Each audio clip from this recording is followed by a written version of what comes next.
நம சிவாய. ஓம் நம சிவாய. அஸ்ட்ரோ கராத்தே முனியப்பன் சுவாமி ஜோதிட நேயர்களுக்கு வணக்கம். என் குலதெய்வம் பெரியாண்டிச்சம்ம தாயை வணங்கி, என் அப்பன் கராத்தே முனியப்பன் சுவாமியை வணங்கி, என் குருவை வணங்கி வாங்க சிறப்பான பலன்களை பார்ப்போம். வணக்கம். இந்த பதிவானது தசா புத்தியின் பதிவாகும். தசா புத்தி உங்கள் ஜனனகால ஜாதகத்தில் எந்தெந்த இடத்தில் இருக்கிறார் என்ற முன்னுரையை பார்த்துவிட்டு பதிவுக்குள் செல்வோம். உங்கள் ஜனனகால ஜாதகத்தில் வரும் தசா புத்தி நாதர்கள் எந்தெந்த நிலையில் இருக்கிறார்கள் என்ற பட்டியல் விவரம்தான் இது. விவரத்தை பார்த்துவிட்டு பதிவுக்குள் செல்லுவோம்.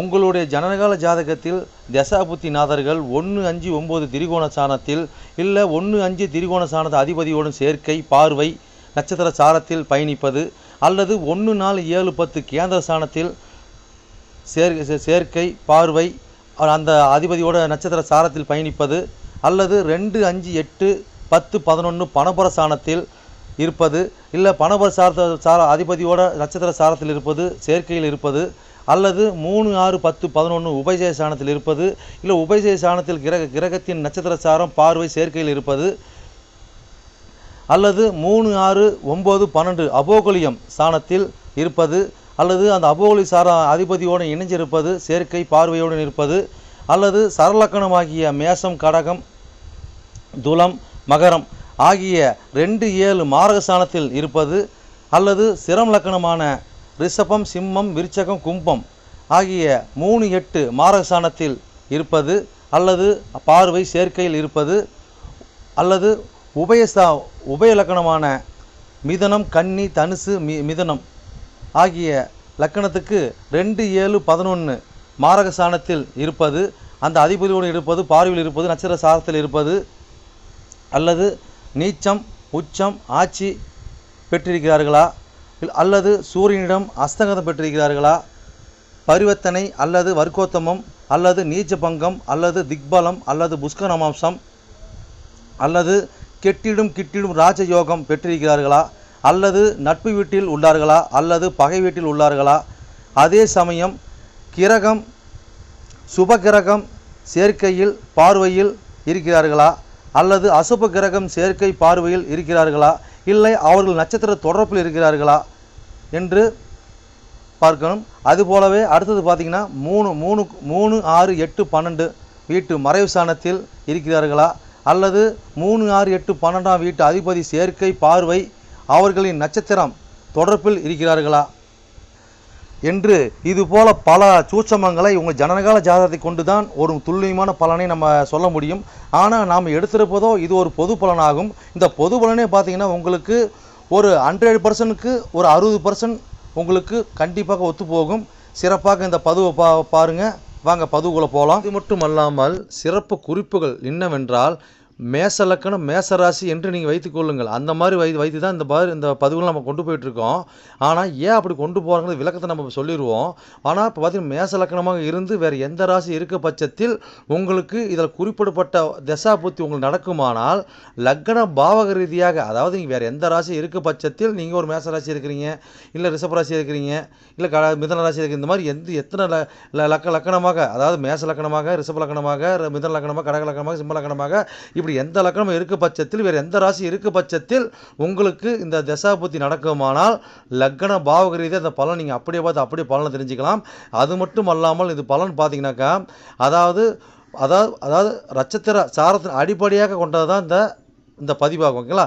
அப்போ நட்சத்திர சாரத்தை அடிப்படையாக கொண்டு தான் ஒவ்வொருத்தருக்கும் ஜனனகால ஜாதகத்தில் நம்ம பலனை பார்க்குறோம். அப்போ நட்சத்திர சாரத்தை அடிப்படையாக கொண்டு பாவக ரீதியாக கொண்டு தான் பார்த்து பலனை நம்ம மக்கள் கொடுத்துட்ருக்குறோம்.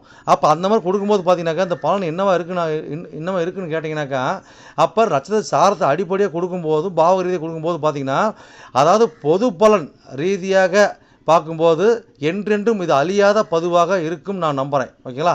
அப்போ நீங்கள் எப்பயுமே இந்த பதிவுகள் எடுத்து பார்க்கும்போது பார்த்தீங்கன்னா எந்த ஒரு காலத்திலும் எடுத்து பார்க்கும்போது உங்களுக்கு பொதுவான பலனாக பார்க்கும்போது 100% உங்களுக்கு அப்படியே அந்த பலன் இருக்கும். ஓகேங்களா?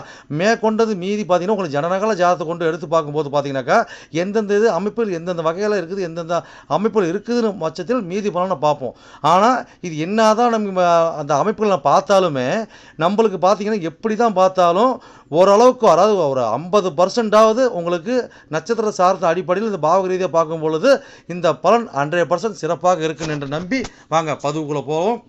சிம்பலக்கணம் சிம்மராசி நேயர்களே, உங்களுக்கு சுக்கிரன் திசையில் சந்திரபுத்தியா என்ற பதிவு தான் இருந்தது. பதிவானது லக்னத்தில் எண்ணி வர 3ஆம் ராசியின் 3ஆம் பாகமான துலாம் ராசியின் பதிவாகும். ஓகேங்களா, இந்த துலாம் ராசி என்ன நட்சத்திரம் இருக்குது, அந்த நட்சத்திர வாயிலாக உங்களுடைய புத்தின சந்திரபாகம் எப்படி பயணிச்சு எப்படி பலன் அளிக்க போகிற அந்த பதிவாகும். இந்த பதிவு நாங்கள் எப்படி பார்த்து எப்படி பலன் தெரிஞ்சுக்கிட்டு கேட்டிங்கனாக்கா, உங்கள் ஜனகால ஜாதகம் எடுத்து பார்த்தீங்கன்னாக்கா அது ராசி கட்ட நவாம்சம் கொடுத்துருப்பாங்க. ராசி கட்டத்தில் பார்த்தீங்கன்னா 12 கட்டம் இருக்குது. 12 கட்டத்தில் பார்த்தீங்கன்னா ஒரு கட்டத்தில் ஒரு பார் கோடு கழிச்சு லா போட்டிருப்பாங்க. அதுதான் உங்களுக்கு 1ஆம் இடம். அதுலேருந்து பார்த்தீங்கன்னா 1, 2, 3 நின்று போது அது 3ஆம் பாவத்தோட பதிவு தான் இது. இதுபோல் வரிசையாக எண்ணி நீங்கள் பலனை பார்த்தீங்கன்னா நட்சத்திரம் எப்படி நீங்கள் பார்க்கணும்னு கேட்டிங்கனாக்கா, முன் பேஜில் பின் பேஜில் பார்த்தீங்கன்னாக்கா அந்த கிரகத்தை வரிசையாக போட்டு அது அவங்க பார்த்தீங்கன்னா அதுக்கு நேராக பார்த்தீங்கன்னாக்கா உங்களுக்கு நட்சத்திரம் போட்டிருப்பாங்க. அந்த நட்சத்திரம் அந்த கிரக பயணிக்குன்னு நீங்கள் இப்போ அதான் இதோட விளக்கங்க. அதை புரிஞ்சுக்கிட்டு நீங்கள் இந்த பதிவு பார்த்தீங்கன்னாக்கா உங்கள் சிறப்பாக நீங்கள் பலன் அழிஞ்சிங்க. ஓகேங்களா, இது வந்து பார்த்தீங்கன்னா சிம்பலக்கணம் சிம்மராசிக்கு பதிவு நான் பார்க்கணும்னு அப்படி கிடையாது. சிம்பலக்கணம் வந்து வேறு எந்த லக்கணம் இருக்கிற பட்சத்தில் உங்களுக்கு சுக்கிரன் திசையில் சந்திரபுத்தி நடக்குமான பதிவு நீங்கள் லக்கணம் பார்க்குறது இந்த பதிவு நீங்கள் பார்த்தீங்கன்னா 100% அப்படி சிறப்பாக உங்களுக்கு பலன் இருக்கும். இது எத்தனை கோடி தசை புத்தி நீங்கள் கேட்டிங்கனாக்கா உங்களுக்கு 3 கோடி 10 கோடி சுக்கிர திசை. ஓகேங்களா, புத்தி பார்த்தீங்கன்னா 12 கோடியோட புத்தி. ஓகேங்களா, அப்போ எத்தனை காலம் செயல்பட்டு இருக்குன்னு கேட்டிங்கனாக்கா சுக்கிர திசையான 20 ஆண்டு காலம் செயல்பட்டு இருக்கும். சுக்கிர திசை சந்திரபுத்தி பார்த்தீங்கன்னாக்கா 1 வருடமும் 8 மாதம் செயல்பட்டு இருக்கும். ஓகேங்களா, இப்போ லக்கணத்தில் எண்ணி வர 3ஆம் பாகமான 3ஆம் ராசியான துலாம் ராசி என்ன நட்சத்திரம் பார்த்துடலாம். அப்போ என்னென்ன நட்சத்திரம் அங்கே இருக்குதுங்க, அங்கே பார்த்தீங்கன்னா சித்திரை 3ஆம் பாதம் 4ஆம் பாதம் இருக்கும், சுவாதி 1, 3, 4 பாதம் இருக்கும், விசாகம் 1, 2, 3 பாதம் இருக்கும், மொத்தம் 9 பாதம் இருக்கும். ஓகேங்களா, இப்போ உங்களுக்கு சித்திரம் சாரத்தில் உங்களுடைய புத்திநாதன் 12 கோடி புத்திநாதன் இந்த சந்திரபாகம் எப்படி இருந்து பயணிச்சு எப்படி பலனளிக்கிறத பார்ப்போம். ஓகேங்களா, இந்த என்ன சம்மந்தப்படுதுங்க, 3ஆம் பாவம் சம்மந்தப்படுது. அப்போ 4, 9 சம்மந்தப்பட்டு மேலே 12 அதை பயணிக்குது. ஓகேங்களா, அப்போ இந்த மாதிரி காலகட்டங்களில் பார்த்தீங்கன்னாக்கா நம்மளுக்கு சிறு பயணம் கூட தூரத்து பயணமாக தான் இருக்குங்க. அதே மாதிரி பார்த்தீங்கன்னாக்கா வண்டி வாகனத்தை ஒரு பயணம் செய்யக்கூடியதாக இருக்கும். அப்போ இந்த மாதிரி காலகட்டங்களில் நம்மளுக்கு ஏதோ ஒரு செலவின, அதாவது தாய்க்கு செலவு பண்ணுவோம், தந்தையருக்கு செலவு பண்ணுவோம். ஓகேங்களா, அப்போ வந்து பார்த்தீங்கன்னாக்கா நம்ம வந்து அதாவது அதாவது தன்னோட உடம்புக்கு தாயோட சுகசானத்துக்கு நம்மளோட உடம்பு சுகப்போக்கத்துக்கு தந்தையோட சுகப்போக்கத்துக்கு சிலர் பார்த்தீங்கன்னாக்கா குழந்தைங்க உள்ள நம்ம வீட்டு குடும்பத்தில் படிச்சுட்டு இருப்பாங்க. அப்போ அவங்களுக்கு உயர்கல்விக்கு உண்டான செலவினம், உச்சக்கல்விக்கு உண்டான செலவினம். ஓகேங்களா, ஒரு ஆன்மீக பயணம், போக்குவரத்து, இந்த மாதிரி இப்போ பயணம் பண்ணுறது, இந்த மாதிரி பயணிப்பெல்லாம் நம்ம வந்து இப்போ பயணிக்கூடிய செலவு வரும். ஓகேங்களா, அப்போ அத்தனையும் இருக்குதுன்னா வெளியூர் தொடர்பு இது மூலிமா நல்ல ஒரு முன்னேற்றத்துக்கு வாய்ப்பு இருக்குங்க. அதை நீங்கள் பயந்துக்கணும். ஓகேங்களா, சரி எவ்வளோ சொல்லிட்டு போகலாம், அடுத்த சாரத்துக்கு போகலாம். அடுத்த சாரம் என்ன சாரம் இருக்குதுங்க, சுவாதி சாரம் இல்லைங்களா. அப்போ சுவாதிக்கு ராகுவோட சாரம், ரைட், ஓகே. அப்போ 3 சம்மந்தப்பட்டு அப்போ ராகு வந்து 12 சம்மந்தப்படுறாரு. அப்போ இந்த மாதிரி காலகட்டங்கள் பார்த்தீங்கன்னாக்கா உங்களுக்கு மனசு ரொம்ப வேகமாக செயல்படுங்க. ஓகேங்களா, அப்போ இந்த மாதிரி காலகட்டங்களில் கண்டிப்பாக வந்து பார்த்தீங்கன்னாக்கா நம்மளுக்கு எதுக்கு எடுத்தாலும் பார்த்தீங்கன்னாக்கா இந்த காலகட்டங்களில் ஒரு மாந்திரிகம் பண்ணலாமா, ஒரு மந்திரம் பண்ணலாமா, தந்திரம் பண்ணலாமா, அதாவது பார்த்தீங்கன்னா இந்த மாதிரி வழிமுறை தான் ஏற்படுத்தி கொடுக்கும். அதே மாதிரி பார்த்தீங்கன்னாக்கா எதுக்காவது சிறு பயணம் தூரத்து பயணம் ரயில் பயணம் நம்ம செய்யக்கூடிய அமைப்பில் ஏற்படுத்தி கொடுப்பாங்க. இந்த மாதிரி காலகட்டங்களில் இதெல்லாம் நம்ம பயணிக்கிறது கடந்து வர மாதிரி சூழ்நிலை ஏற்படுங்க. காலகட்டங்கள் பார்த்தீங்கன்னாக்கா ஒரு படிப்பு விஷயமா போகிறது, ஒரு தொழில் விஷயமா போகிறது.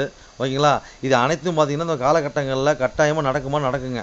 ஓகே, அதுக்கு உண்டான முறை, அதுக்கு உண்டான செலவினம், அதுக்கு உண்டான பயணம் கட்டாயம் நான் பண்ணுவோம். அப்போ பார்த்தீங்கன்னாக்கா பெரிய முதலீடு போட்ட ஸ்தாபனம் நாமளே ஒரு பெரிய முதலீடு போட்டு பண்ணுறது. சிலர் பார்த்தீங்கன்னா நம்ம தரவில் பார்த்தீங்கன்னா இந்த காலகட்டங்களில் தன்னோட முயற்சினால் பார்த்தீங்கன்னாக்கா ஒரு கோயிலுக்கு வந்து பார்த்தீங்கன்னா கும்பாபிஷேகத்துக்கு போய் முன்னே நிற்கிறது. ஓகே, நம்ம எதாவது அந்த கோயிலுக்கு ஒரு பங்கு தர நம்ம எடுத்துக்கிட்டு செஞ்சு கொடுக்குறது. இந்த மாதிரி பார்த்தீங்கன்னா அந்த காலகட்டம் நடக்கக்கூடிய பாயிண்ட்டை பேர் கொடுத்து கொடுக்குங்க. அதே மாதிரி மனசு பார்த்தீங்கன்னா எல்லாமே பிரம்மாண்டமாக நம்ம யோசனை பண்ணுவோம். எதாவது ஆசை ரொம்ப அதிகமாக இருக்கும். ஓகேங்களா, எதாக இருந்தால் விடாமுயற்சி பண்ணக்கூடிய சூழ்நிலை இந்த இடத்துல ஏற்படுத்தி கொடுப்பாங்க. ஓகேங்களா, அந்த விடாமுயற்சி பார்த்தீங்கன்னா நம்ம விரயத்தை கொடுக்கும், ஒரு சுமூகத்தையும் கொடுக்குங்க. ஓகேங்களா, சரி, ரைட், ஓகேங்க. இன்னும் எவ்வளோ சொல்லிட்டு போகலாம், அடுத்த சாரத்துக்கு போகலாங்க. அடுத்தாங்க என்ன சாரம் இருக்குதாங்க, அடுத்தது பார்த்தீங்கன்னாக்கா உங்களுக்கு இருக்கக்கூடிய சாரம் பார்த்தீங்கன்னா அங்கே வந்து பார்த்தீங்கன்னா உங்களுக்கு விசாக சாரம் இருக்குது இல்லைங்களா. அப்போ அந்த விசாக சாரத்தில் உங்களுடைய 12 கோடி புத்தி நான் சந்தர்ப்பம் வாயிடுச்சு எப்படி பலனுக்கு பார்ப்போம். ஓகேங்களா, அப்போ இந்த என்ன சம்மந்தப்படுதுங்க, 3 சம்மந்தப்படுது. அப்போ 3 சம்மந்தப்பட்டு 5, 8 சம்மந்தப்படுதுங்க. ஓகேங்களா, அப்போ அந்த 5, 8 3 சம்மந்தப்பட்டு 5, 8 சம்மந்தப்பட்டு மேலே வந்து சந்திரன் பயணிக்கிறார். அப்போ இந்த மாதிரி காலகட்டங்கள் பார்த்தீங்கன்னாக்கா நம்மளுக்கு அதாவது பூர்வீகத்தில் பார்த்தீங்கன்னா நம்ம இடம் சொத்து பற்றி இருந்ததுனாக்கா அது சின்ன பிரச்சனை வருங்க. இந்த டைமில் அந்த பிரச்சனைக்காக நம்ம செலவு பண்ணுவோம். ஓகேங்களா, அது பார்த்தீங்கன்னா அது இடத்த விட்டு நம்ம வந்து தூரமாக வந்துடுவோங்க, அது ஒரு விரயம். ஓகேங்களா, அப்போ இந்த காலகட்டங்களில் குழந்தைங்களை ஹாஸ்டல் தங்க வைப்போம், தங்க வச்சு ஆல்ரெடி படிச்சுட்டு இருப்பாங்க, அதுக்கு உண்டான புதுசாக ஒரு செலவு வரும். ஓகேங்களா, இந்த மாதிரி அமைப்பு கொடுத்துட்டு இருக்குங்க. அதே மாதிரி நம்மளோட உடம்பு சரியில்லை, அதில் ஒரு மந்திர தந்திரம் பண்ணுறதுக்கு, ஒரு மாந்திரிகம் பண்ணுறதுக்கு, ஒரு ஜோதிடம் பார்க்குறதுக்கு, அதுக்குண்டான பயணம், அதுக்குண்டான விரயம். பார்த்தீங்கன்னா பக்கத்தில் பார்க்க மாட்டோம், தூரமாக போய் தான் எல்லாமே பார்க்கக்கூடிய சூழ்நிலை வரும். அப்போ தூரமாக கொடுக்குற தகவல் தான் நம்மளுக்கு மனசு ஏற்றுக்கிற மாதிரி இருக்கும். ஓகேங்களா, அப்போ அந்த மாதிரி ஒரு பாயிண்டப்பில் போகும். அங்கே போய் நல்ல ஒரு குருமார்களை பார்க்குறது, நல்ல மதிப்பு கூட ஜோதிட பார்க்குறது, இந்த மாதிரி அமைப்பில் கொடுக்குங்க. அதே மாதிரி வந்து இந்த கலைத்துறை, இந்த கலைத்துறையில் இருக்கிறவங்க, இந்த அரசியல் இருக்கிறவங்க, ஒரு பாரம்பரியத்தை செயல்பட்டு இருக்கிறவங்க, விளையாட்டு துறையில் இருக்கிறவங்க, இந்த மாதிரி அமைப்பில் இருக்கிறவங்க பார்த்தீங்கன்னாக்கா இந்த காலகட்டங்களில் அது இடம் விட்டு இடம் ஒரு பாயிண்டை பொறுத்து அது கூட அது கூட செலவினத்தை பண்ணி நாங்கள் மேலே வர மாதிரி இருக்குங்க. அதே மாதிரி மனைவி வழி சொத்து பத்துக்கள் இதெல்லாம் வந்து நம்ம காலகட்டத்தில் பார்த்தீங்கன்னாக்கா ஒரு சின்ன ஒரு மிஸ் அண்டர்ஸ்டாண்டிங் கொடுத்தாலும் ஒரு விரயத்தை கொடுத்தாலும் நல்லா கடைசியாக ஒரு இம்ப்ரூவ்மெண்ட் கொடுக்கறதுக்கு வாய்ப்பு ஏற்படுத்தி கொடுப்பாங்க. இந்த காலகட்டங்களில் குழந்தைகளுக்கு உண்டான பேரு புகழ் இப்போ பட்டப்படி படிக்க வைக்கிறது ஓகேங்களா. அதாவது நம்ம காலகட்டம் பார்த்தீங்கன்னாக்கா முன் ஜென்மம் செஞ்ச கருமா பூரா இந்த 10 கோடி 3 கோடி புத்தியில் வேலை செய்யுங்க ஓகேங்களா. அப்போ இந்த சாரமாக அதை பயணித்து அந்த கிரகம் பயணிக்கும் போது பார்த்தீங்கன்னாக்கா சிலது நல்லாவே வேலை செய்யுங்க, நல்லாவே நம்ம உணரலாம் ஓகேங்களா. அதான் பார்த்தீங்கன்னா இன்னும் எவ்வளோ சொல்லிட்டு போகலாங்க, நீ பயணிச்சு பாருங்க சிறப்புடன் வாழ்வீங்க. சரி நேர்களே, என்னோட பதிவை நீங்கள் சிறப்பாக கேட்டிருப்பீங்கன்னு மனதார நான் நம்புகிறேன். நீங்கள் கேட்டது வெறும் கோச்சார பலன் தான். உங்கள் ஜனனகால ஜாதத்தை கொண்டு பார்க்கும்போது தான் எந்த கிரகம் எந்த சாரம் வாங்கியிருக்குது, எந்த கிரகம் எந்த பாவத்தை பார்க்குறாங்கன்னு சொல்லி துல்லியமான பலனை பார்க்க முடியும். நீங்கள் துல்லியமான பலன் நீங்கள் பார்க்கணுனாக்கா என்னோட வாட்ஸ்அப் நம்பர் கீழே ஓடிட்டு இருக்குதுங்க. நீங்கள் வாட்ஸ்அப் நம்பர் மூலியமாக என்னோட ஜாதத்தை நீங்கள் அனுப்பி நீங்கள் என் மூலியமாக துல்லியமான பலனை நீங்கள் அறிஞ்சிக்கலாம். அதே மாதிரி பார்த்தீங்கன்னாக்கா பல பேர் நான் நேரில் வந்து அணுகிறாங்க. அதுவும் பார்த்தீங்கன்னா நம்ம இருப்பிடம் பார்த்தீங்கன்னாக்கா நம்ம இருக்கிற ஒரு ஆலயத்தில் இருக்கிறாங்க. சொந்தமாக ஆலயம் வச்சு நடத்திக்கிட்டு இருக்கிறோம். வீரசக்தி நாகம்மா திருக்கோயில்னு சொல்லி நடத்திட்டு மற்றும் கராத்தே மூலியமாக சொல்லி நடத்திட்டு இருக்கிறோம். அதில் பார்த்தீங்கன்னா வீரசக்தி நாகம்மா திருக்கோயில் சேவை அறக்கட்டளை மூலியமாக நம்ம கோயில் இயங்கிட்டு வருதுங்க. எல்லாத்தையும் பார்த்தீங்கன்னா துல்லியமாக பர்ஃபெக்டாக நம்மகிட்ட இருக்க எல்லாமே இருக்கும். எந்த ஒரு தோஷம், எந்த ஒரு காரியம், எந்த ஒரு பரிகாரம்னா நம்ம ஒரு கஸ்டமர் நம்ம கேட்டு தான் வந்து அவங்களோட காரியத்தை வந்து முன்னெடுத்து செய்யறாங்க. அந்த நம்பிக்கைகரமாக நம்மளோட பலன் இருக்கிறதுனால தான் இந்த மாதிரி கஸ்டமர் நம்மகிட்ட அணுகி நம்ம சிறப்பு பலன் அடைஞ்சிட்டு இருக்கிறாங்க. இது போல ஒவ்வொருத்தரும் பலன் அடைகிறது எங்களோட ஆசை.